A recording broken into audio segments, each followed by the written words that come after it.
I had a life pre and post-revolution.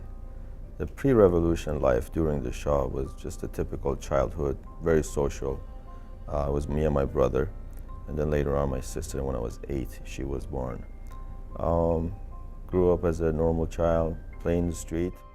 Post-revolution, we're going and regressing in time. Things that were promised never came true. There was more dictatorship than freedom. Life became much harder than that. And you gradually begin to think that this might not been what was promised. So you alter vision and you try to look for a different channel to be expressive. There was a war in Iran, between Iran and Iraq, and they would draft you, like it or not. And I just didn't want to be another flash, bite the bullet or run on the mine, and my picture be on one of the streets, and they can name an alley after you. My last familiar face was my father and my grandfather, where they came and said goodbye to me in the bus. I was with another two acquaintance, and the smuggler. We took the bus from Tehran to Reza. What I carried with me was a bag. My mother gave me a few napkins, some candy, my passport, and some like $100 worth of Turkish money.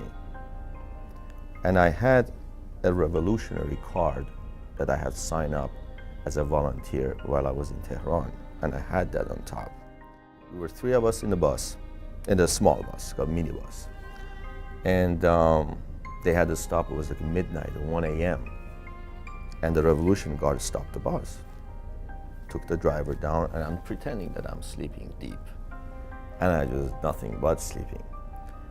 And the price of, if they find out you're crossing the border, you get prosecuted, incarcerated, and sometimes they just get rid of you. So I was sleeping like that, pretending, and this Revolutionary Guard comes up, and he's just walking in the aisle. There were like 3 of us. He goes right to my face, hold his flashlight 2 inches from my eye, turns it on. He goes, "Brother, could you step out?" You know, I was 17 years old. I wasn't rehearsed for this. So literally, I opened the bag, and underneath the chocolate and napkin bag was my passport. I said, "Brother, is some candy soothing your mouth?" I took one, and he goes, "Oh no, thank you." It was respectful. Then I presented my case to U.S. Embassy, and I arrived with a political asylum status to New York. My brother was kind to send me to school. He said, "You go to McAllister," and he bribed me. He said, "You can go all you can eat, breakfast, lunch, and dinner." The cafeteria was, I'm like, "You can eat anything you want?" I do owe this soil a lot. When I came to this country, when I would go out, I'll stick my passport in my pants, just in case, but based on the routine habit of, being stopped.